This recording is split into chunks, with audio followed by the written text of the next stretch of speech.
राम राम राम। अखिल गुणनिधान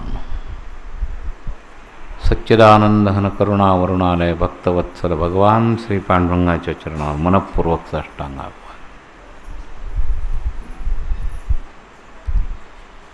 आद्याचार्यांपासून अस्मदाचार्यांपर्यंत सकल संत आचार्य वृंदांना साष्टांग अभिवादन.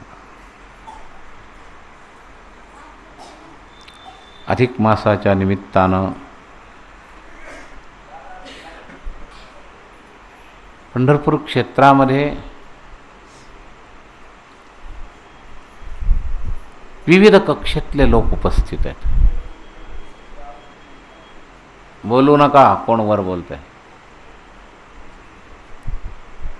आणि त्या विविध कक्षेतल्या अनेक लोकांपैकी भाग्यानं काही लोक या नामसिद्ध भूमीमध्ये नामसाधने करता आलेले आहेत.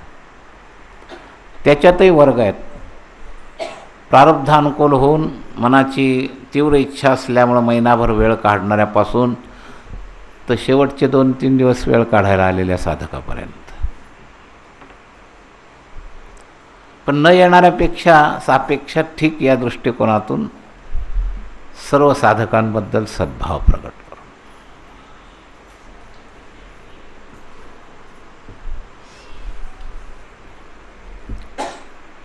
हे स्थान संतांनी वारकरी साधकांकरता निर्माण केलेलं, भगवंताने आपल्या कृपेनं हे पंढरीसारखं स्थान संतांनी मानले. माझे माहेर पंढरी.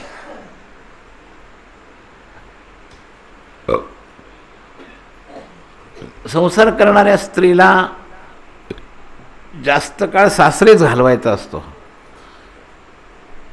पण सासरून माहेरी येताना तिला आनंद पाहिजे आणि जाताना हुरहुर पाहिजे. लक्षात घ्या. प्रारब्धामुळे तिला सासरी जावंच लागतं, पण कधी माहेरला जायला मिळेल असा आनंद तिच्या मनामध्ये असतो. पूर्वीचं असलेलं प्रेम, बापाची असलेली शिक्षा, आईवडिलांचं भावांचं मिळालेलं प्रेम आणि ते शुद्ध प्रेम. सासूरवाडीमध्ये थोडं अशुद्ध प्रेम असतं, कामाचं प्रेम असतं, लोभाचं प्रेम असतं, पण लहानपणचं माहेरचं शुद्ध प्रेम असतं. तर या शुद्ध प्रेमाचं आस्वादन घेत असताना येताना आनंद व्हावा. काही लोकांना येताना आनंद होत नाही. आता पुन्हा महाराज काहीतरी म्हणतील म्हणून जाऊन यायला पाहिजे 2-3 दिवस शेवटचे, आणि जाताना हुरहुर वाटावी असं आहे. कन्या सासुराशी जाये मागे परतो निपाहे, तैसे झाले माझ्या जीवा केव्हा भेटसी केशवा. आपला एक एक दिवस समाप्तीच्या दिशेनं चाललेला आहे. 3 दिवसात तुम्हाला हा सहवास संपणार आहे. काही लोकांना, क्वचित लोकांना कधी संपेल असंही झालेलं असेल, परंतु या सहवासाच्या बाबतीत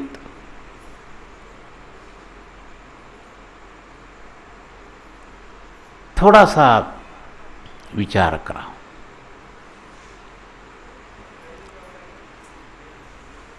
सगळ्या प्रकारचे जीव आहेत. खूप काळ राहायला मिळू नये इथून जावं वाटणारे लोक आहेत.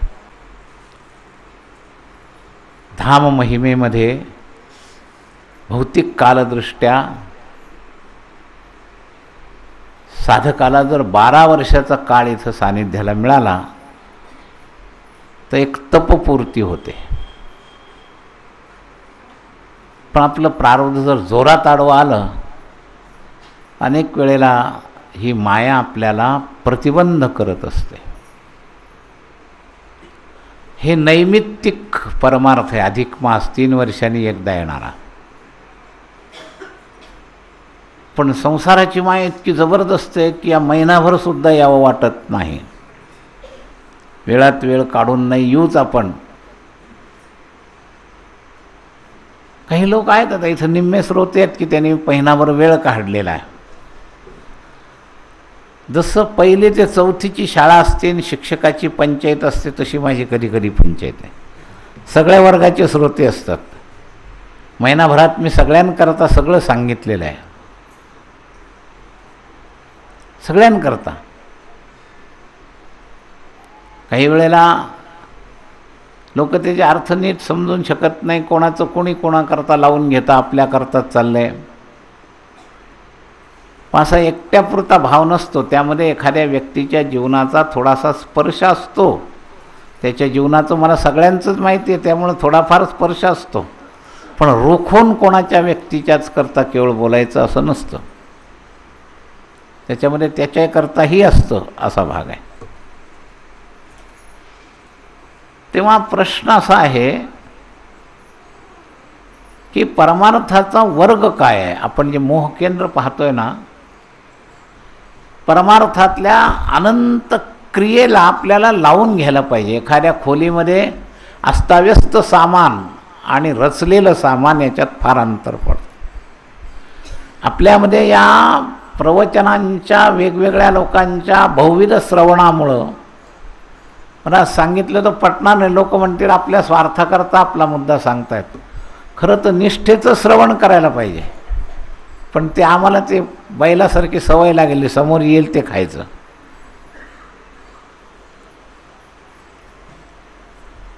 तर खूप स्वतःच्या मनाचं मटेरियल ते सगळं असं गर्दी करून टाकली आपल्या अंतःकरणामध्ये. शिस्तीनं लावलं तर कोणताही माल कोणत्या वेळेला कशाकरता आहे याचं दुकानदाराला जसं ज्ञान होतं, तसं आपल्या परमार्थातले वर्ग आणि आपला अधिकार हे जर कळालं तर लाभ होतो, मोह होत नाही. वर्ग आणि अधिकाराचा संपर्क ठेवला नाही की मोह होतो. कोणत्या वेळेला काय करावं लागेल, कशाला महत्त्व वाटेल, काही सांगताच येत नाही.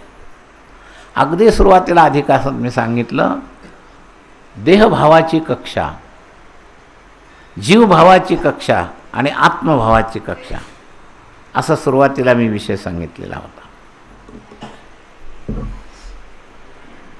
धर्मकक्षेचा परमार्थ, भक्ती कक्षेचा परमार्थ आणि तत्वज्ञान कक्षेचा परमार्थ, त्याच्यावरचे जे उपाय आहेत ना, देहभाव जाण्याकरता सुरुवातीला बालकाचे चाली माता जाणून पाऊल घाली, तसं संतांनी, धर्माचार्यांनी, ऋषीमुनींनी हे धर्मकक्षेतले नियम आपल्याला सांगितले. त्यामध्ये विभूती योग आहे, कालमहात्म्य आहे, मग त्यात चातुर्मास असो, श्रावण असो, अधिक असो, हे सगळे कालमहात्म्य प्रधान नैमित्तिक संस्कार करण्याचे साधनं ऋषीमुनींनी आपल्यासमोर ठेवलेले आहेत. हा पहिल्या कक्षेतला परमार्थ आहे. मग दुसऱ्या कक्षेत गेल्यावर पहिलं सोडायचं असतं का त्याच्यावर दुसरं असतं, त्याच्यावर दुसरं असतं. दुसरीमध्ये पहिलीतला पोर्शन विसरून चालणार नाही. केलेले पाडे, मुळाक्षरं हे तसेच घटवावे लागतात, नाही तर दुसरीत काय कळणार आहे. तेव्हा पहिली, दुसरी, तिसरी असे हे वर्ग आपल्या परमार्थाचे आहेत. तर हा मोह विषय तत्वज्ञान कक्षेच्या दृष्टीनं प्रतिबंध असणारा मुख्य विषय आपण पकडला. पण याचा अर्थ ह्या पहिल्या कक्षेतले जे नियम आहेत ते सोडायचेत असा अर्थ नाही, लक्षात घ्या. या सगळ्याला धरत पुढं पुढं पुढं पुढं चालायचं आहे. पण ते सांगावं लागतं. आता मला काय वाटतं, आता आपण वरच्या वर्गात चाललो, इथं आल्यावर हे सांगावं लागावं का की नाही नाही रोज चंद्रभागेची आंघोळ कराच. अरे हा प्रारंभिक पाठ आहे. इथं आल्यानंतर, पंढरीत आल्यानंतर ही सामान्य दिनचर्या आहे. पंढरीचा वास, चंद्रभागे स्नान, आणि दर्शन, हा इथलचा विधी आहे. हे सांगायची गरज नाही. पण काही देहाध्यासी लोक करत नाहीत, केलं तर वेळेत करत नाहीत. हे सगळे पाठ प्रारंभिक पाठ आहे. धर्मकक्षेच्या दृष्टीनं आचार प्रभवो धर्म, निर्व्यसनी राहा, हे आता सांगायची गरज नाही. मी महिनाभरात त्या विषयावर जास्त बोललो नाही. जे वेळ काढतात त्यांना या सगळ्या आचारसंहितेचं वळणच पाहिजे. तरी काही लोक इतके निब्बर असतात, महिनाभर राहून सुद्धा निर्व्यसनी राहत नाही, येतानाही निर्व्यसनी नसतात आणि गेल्यावर पुन्हा त्याच व्यसनात अडकतात. हे कळलं पाहिजे आपण कशा करता आलो, आपल्याला कुणाचा सहवास आहे, त्याला शोभेल असं आपलं आचरण पाहिजे. सेवा करणाऱ्या सगळ्यांच्या डोक्यात हे पाहिजे की वैष्णव मंडळी आपल्या हातून खात आहेत, वाढणारे, भोजन करणारे, पोळ्या करणारे, यांच्या डोक्यात पवित्रतेचा विचार पाहिजेच, हे लक्षात घ्या. आळसण आपलं तसंच बसले, मग निवांत आंघोळीला गेले. उन्हाळ्यामुळं सगळे करतात पुष्कळशे लवकर 90%, पण 99% करतात, पण 1-2% अशा असतातच. तेव्हा हा धर्मकक्षेतला सगळ्यात पहिला आचार प्रभाव धर्म हा पहिला पाठ आहे. त्यामुळं मी याच्यात जास्त वेळ इथं घालवला नाही, लक्षात घ्या विवेचन सांगताना. पण हाही पाठ आपण समजला पाहिजे. सेवा त्याग प्रेममध्ये पहिल्यांदा सेवा घातली आहे. ही सेवेमध्ये लोक ढिलाई करतात, भजनाच्या नावाखाली सेवेतच ढिलाई. अरे सेवा ही आपल्या अंतरंगाच्या शुद्धीकरता केलेला उपाय आहे. निरोगी राहण्याचं हे बॅकग्राऊंड आहे. आपल्या शरीरात कित्येक प्रकारच्या आसक्ती आहेत, करण्याचा राग आहे, आसक्ती राग हा मिटण्याकरता सेवा आहे. तेव्हा सेवा पाहिजे जीवनामध्ये, पण प्राधान्य प्राण आपण नामाला दिल्यामुळं त्याच्यावर जास्त बोललो नाही. पण बोललो नाही तर स्वतःहून लोकांनी केलं असं नाही, लोक त्याच्यात प्रमाद करतात. हे प्रत्येक बारीक बारीक गोष्ट काय सांगायची.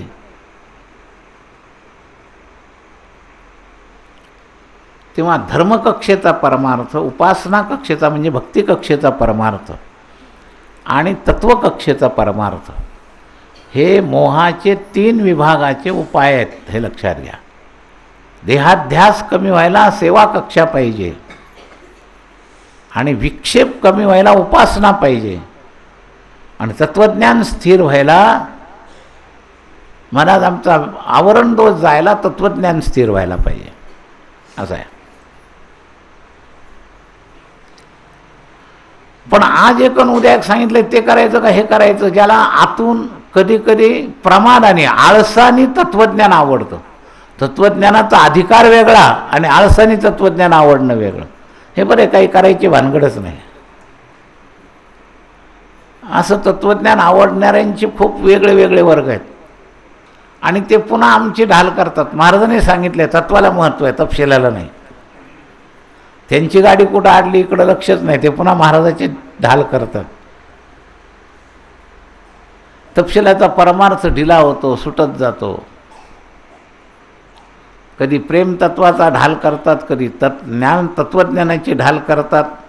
एक गाव आम्ही विठोबाचे नाव, अनेकाचे काम नाही. आता प्रमाण तयार असतात, स्वार्थ शुद्ध, लक्षात घ्या. संतांनी कोणत्या लेव्हलनं कोणतं लिहिलंय. काही लोक स्वतःला अनधिकारी असताना तत्वज्ञानाचे अधिकारी समजतात. हे विद्यार्थी इथे येतात, आम्ही काय भजन करायला आलो का, आम्ही काय पहारा करायला आलो का म्हणतात. म्हणजे पहारा म्हणजे एकदम डिसमिस.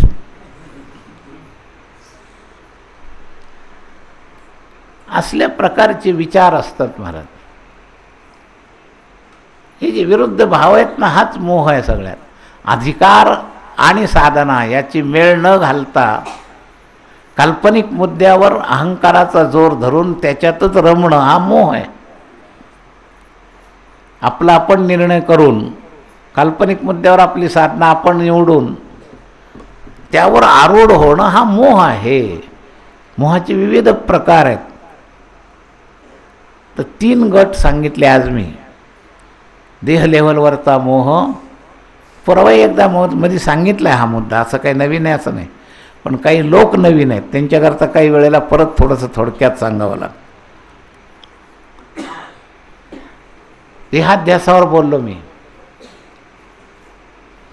तर देह लेव्हलवरचा मोह, जीव भावावरचा मोह,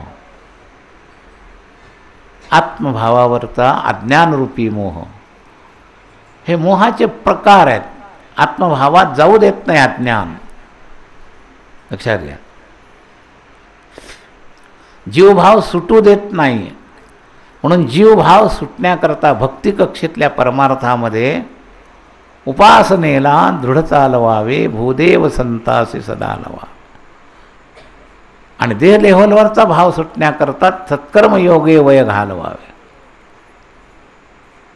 अशी साधनं वेगवेगळी संतांनी वेगवेगळ्या लेव्हलवरून सांगितली. आपला अधिकार, आपली लेव्हल आणि आपल्या आवश्यक असणारं आपल्या रोगाचं मूल्यमापन करून औषध घेणं, ते औषध तुम्हाला आरोग्य देतं. औषध आहे, मला रोग झाला आहे आणि औषध आहे म्हणून घेणं चालणार नाही. काही औषधच तुम्हाला रोग व्हायला कारणीभूत होते. न संतुलन करता, न विचार करता औषध आहे म्हणून घेतलं. रोग कोणता? काहीतरी रोग आहे आणि औषध काहीतरी घेतलं. काहीतरी औषध आणि कसं तरी काय कोणता तरी रोग, हे असं नसतं. त्याचं संतुलन आपल्याला करायला पाहिजे. संतांच्या संगतीमध्ये हे समजून घ्यायचं. ठीक आहे, आपण इथपर्यंत येता, स्पर्श करता म्हणजे थोडीशी जाणीव आहे एवढंच. पण तिथं जाऊन आपण काय करतो? नुसती धावपळ, पळापळ पळापळ. सगळं वाळवंट गच्च भरलेलं असतं. रोज सकाळी भरतं, संध्याकाळी पुन्हा मोकळं होतं, पुन्हा सकाळी भरतं. हे चालू आहे. सारख्या गाड्या चालू आहेत, उतरणारे चालू आहेत, पुन्हा दर्शन घेऊन भोज्याला शिवून गेल्यासारखे. त्या वारीमध्ये मी सांगत असतो, भोज्याची वारी ते खेळामध्ये असतं ना, ते भोज्याला शिवून पळून यायचं. तसं या पंढरपूर क्षेत्राच्या भोज्याला शिवून पळून जायचं बस. एका दिवसात 4 क्षेत्र झाले पाहिजे. इथून तुळजापूर झालंच पाहिजेत, गाणगापूर झालंच पाहिजे, नाही ते इकडचा फेरा निघाला तर सज्जनगड झालं पाहिजे, गोंदवलं झालं पाहिजे. आणि सगळं उरकायचं एका दिवसात. सुट्टी 2 दिवस, तेवढ्यात सगळं उरकायचं. आणि सगळ्यात केंद्र काय की पुन्हा ड्युटीच्या आत तिथं घरी परत जायचं. पळापळी मुख्य केंद्र ते.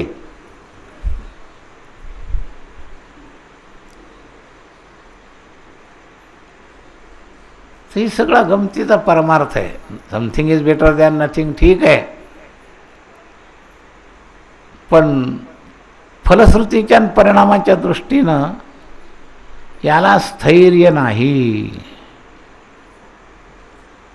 समयदान करा, विवेकयुक्त समयदान करा, संतांच्या संगतीत समयदान करा, साधनेत समयदान करा.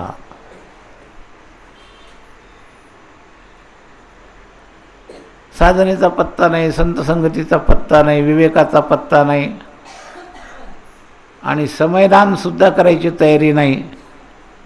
अशा पद्धतीनं पळापळ पळापळ चालणारा सगळा वर्ग फक्त एका दृष्टीनं आपला आहे की पार्टीचा शिक्का आहे, वारकरी आहे, आस्तिक आहे, देवाला मानतो, एवढा शिक्का त्याच्यावर आहे. बाकी तो कार्यकर्तासुद्धा म्हणावं की नाही प्रश्नच आहे.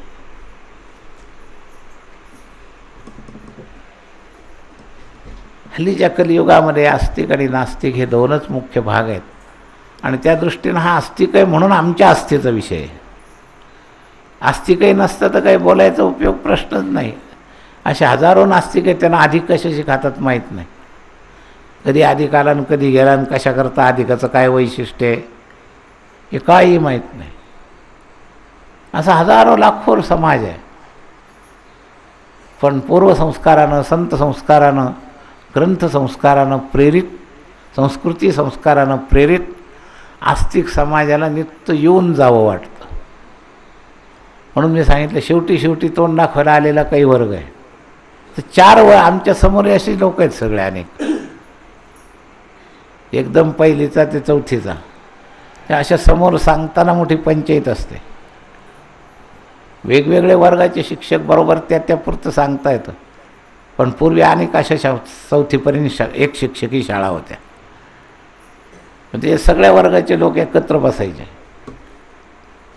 शिकवताना पंचायत व्हायची. चौथीचा विषय चालला तर तिसरी दुसरी पहिलीला काही समजायचं नाही.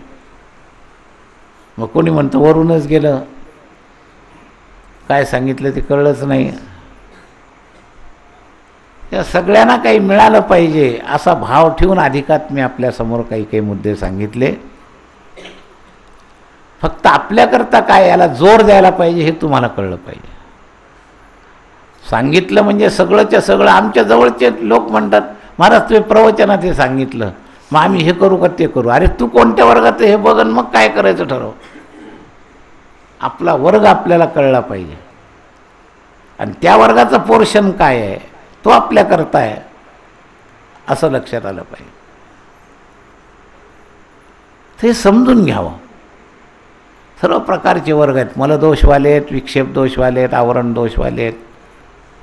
या दोषनिवृत्तीत या दोषाच्या समर्थन म्हणजेच मोह विविध प्रकारचा. मलदोषाचं समर्थन, विक्षेप दोषाचं समर्थन, आवरण दोषाचं समर्थन. हा समर्थन हेच मोह आहे. आणि समर्थन कसं काढता येईल अशी तळमळ तळमळ तळमळ वाटली पाहिजे, बेचैनी वाटली पाहिजे, सुधार झाला पाहिजे. इथून नियम घेऊन जा की आत्तापर्यंत प्रमाद केला आता करणार नाही. निर्व्यसनी बना. आपण काय करतो याचं लक्ष द्या. आपण कोणाच्या संगतीत आहे, त्या संगतीला शोभल असं आपलं वागणं आहे का. सासरी गेल्यावर आईचं नाव निघतं. तुझ्या आईनं तुला हेच शिकवलं का. तसं संताच्या संगतीत राहिलेला माणूस वाईट वागला तर संतावर अपवाद येतो, लक्षात घ्या. पण संतांची आबरू जाऊ नये एवढं तरी कमीत कमी आपलं जीवन सुधरा. लोक तोंडावर बोलत नाही पण मागून म्हणतात, अहो एवढे वर्ष महाराजाचे सहवास आहे तरी असं. जसं आईची आबरू निघते ना सासरवाडीला, तसं आमची आबरू निघते. जे शिष्य वारकरी संसारात वाईट वागतात ना, वागतात त्यांच्या इच्छेनं पण आबरू आमची निघत असते, हे लक्षात घ्या. म्हणून संताची आबरू जाऊ नये म्हणून तरी चांगलं वागा.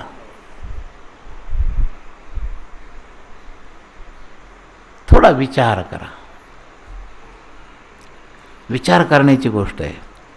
मोहाचं पहिलं केक्ष परमार्थात जाण्याचं पहिली पायरी क्षणक्षणाची करावा विचार.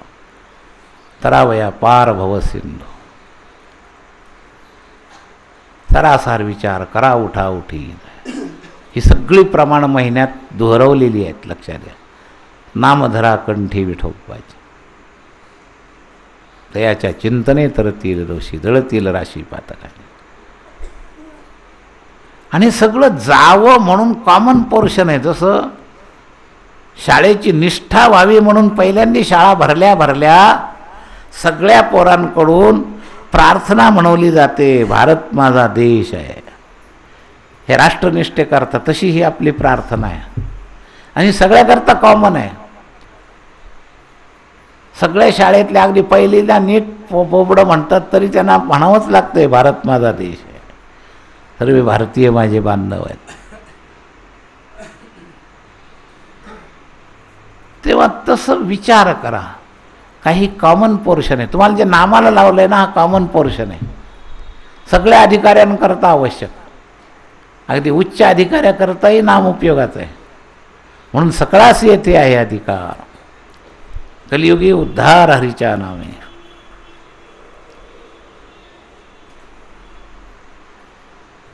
हकारुनी सांगे तुका नाम घेता राहू नका. फार टच केलं नाही, फार तुमच्या व्यक्तिगत व्यंगावर मी यावेळेला बोलत बसलो नाही, माझं नुकसान न करता. आणि तब्येतही बरोबर नव्हती, ज्यादा जनसंपर्क मी महिनाभरात ठेवलाच नाही.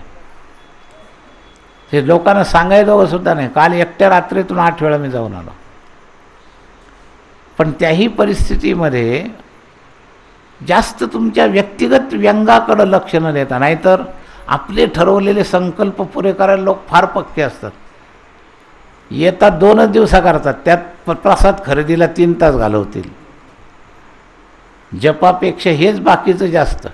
ही निघाली की ती निघाली, ती निघाली की ती निघाली, साळकया माळकया एकदम. ते दीपदान द्यायचंच आहे, गंगेला जायचंच आहे, ते सगळं इतकं एकात एक पुरुष असो स्त्री असो एकनिष्ठतेनं साधना करत नाही.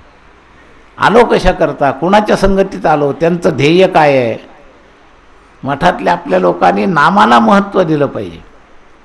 खूप ऐकल्याने काय होईल, इथं तर एका तासाचंच पेलवत नाही, पण ते वाळवंटात गर्दी आहे तिकडं कीर्तनाला गेलंच पाहिजे, इकडं सप्ताह चालू आहे तिकडं गेलंच पाहिजे.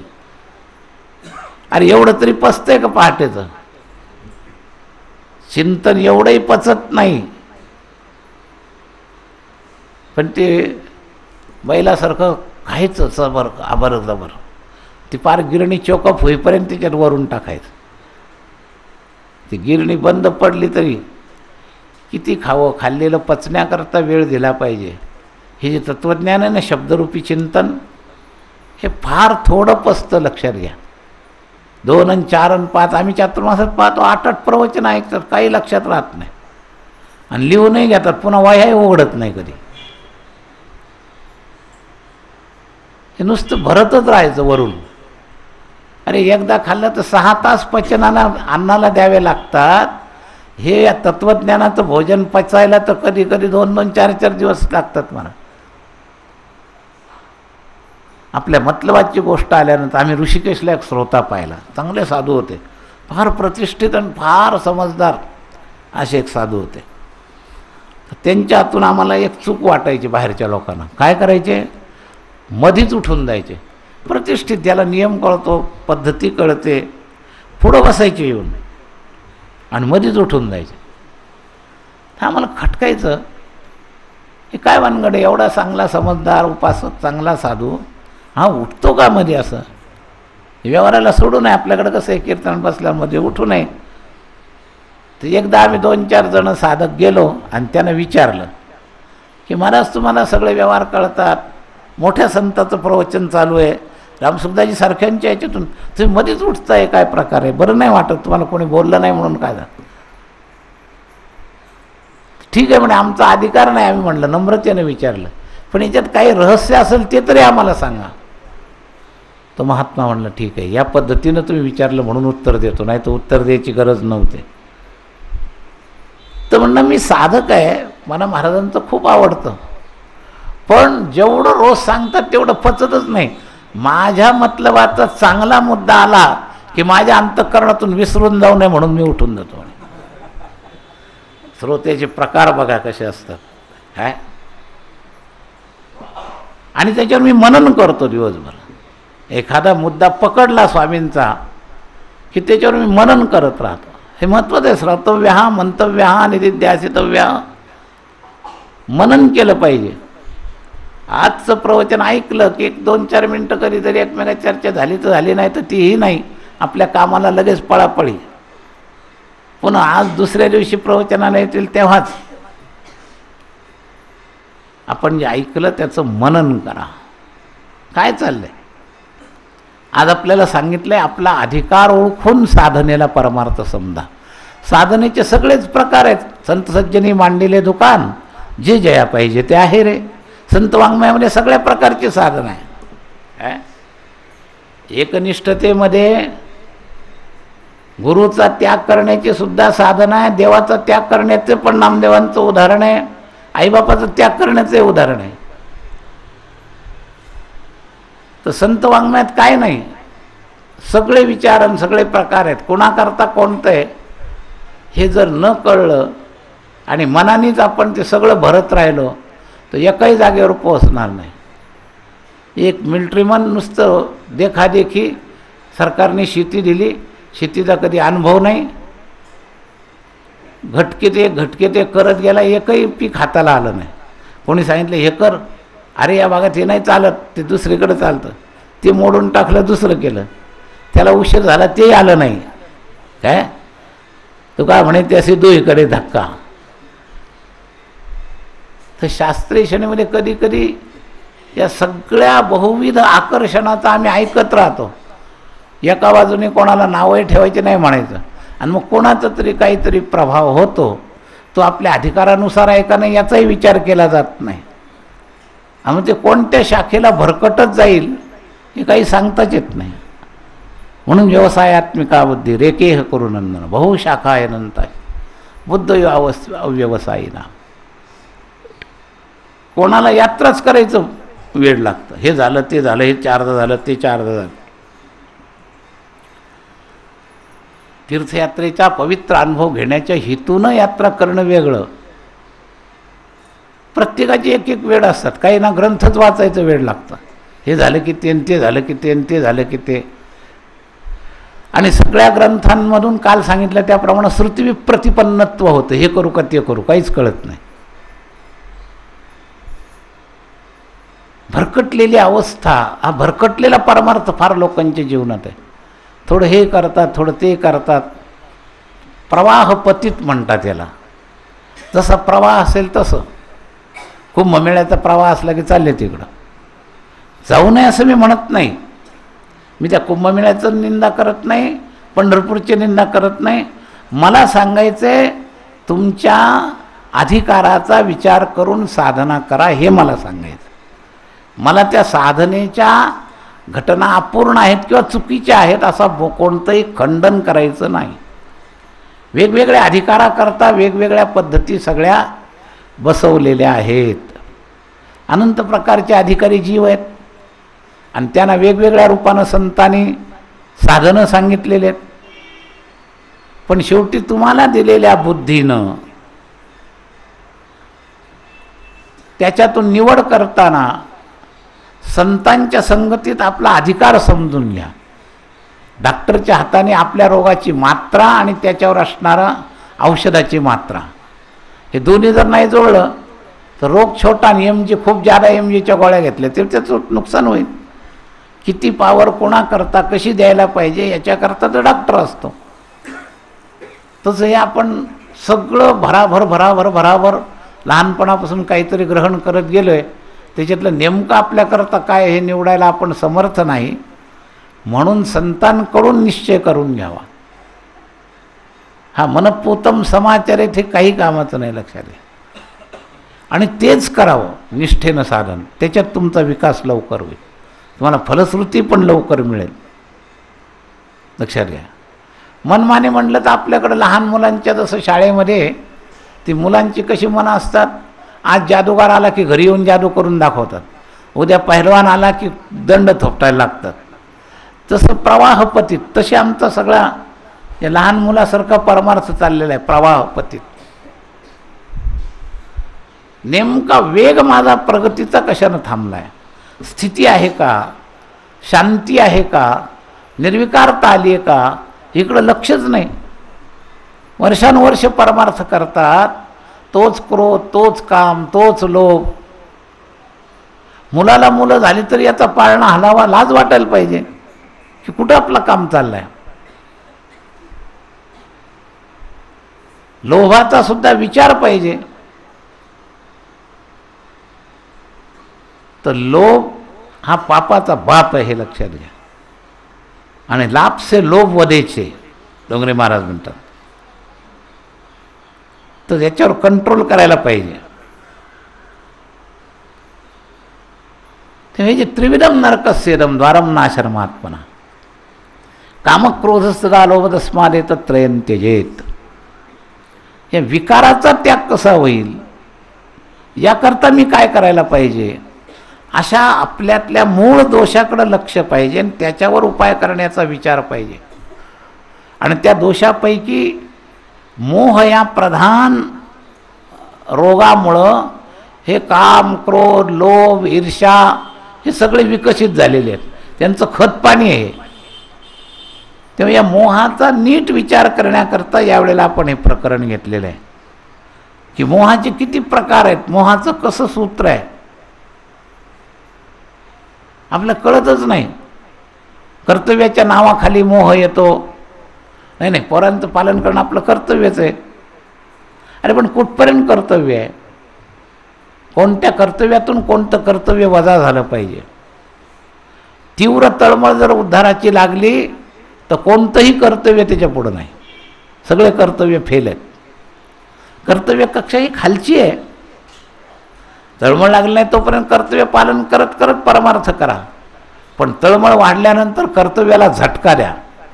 झडझडोनी वहिला निगिया भक्तीची या वाटेला, तरी पावसी अव्यंग निज धाम माझे. कितीतरी वयस्कर लोक काही कर्तव्य आहे असं आपणच ओढून घेतो, आपणच आपल्याला समजून घेतो.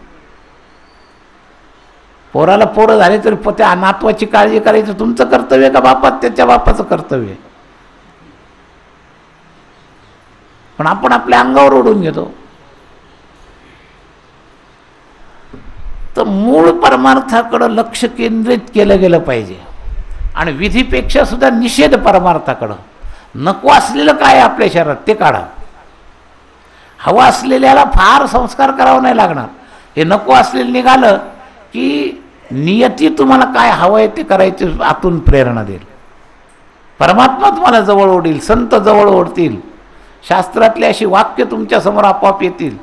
पण तुम्ही त्याच्या लायक बनण्याकरता निषेध अंगाने जे नको आहे ते काय काय पकडून ठेवलं आहे, याला दोष समजून त्याला काढण्याचा प्रयत्न करणं हा पायातला प्रारंभिक मूळ परमार्थ आहे. इथंच सगळं घोड्या आडलेल्या आहेत. आपल्या दोषाचा विचारच करत नाही, दोष निवृत्तीचा विचार करत नाही. आपल्या दोषाचं उलट समर्थन करतात. एका बाजूला वरवर कवायतीसारखा परमार्थ करतात आणि आपल्या दोषाचं समर्थन करतात. ते फार अवघड आहे. दोष समर्थन हा मोह आहे. हे सगळे मोहाचेच फांदे आहेत, लक्षात घ्या. हे सगळं मोहरूपी झाड आहे. आणि 90% लोक याच्यात आपल्या दोषाचं समर्थन करतात. या मोहामध्ये अडकलेले. विचाराला विवेक समजणं मोह आहे, परमार्थात अनादर असणं, प्रपंचात आदर असणं मोह आहे.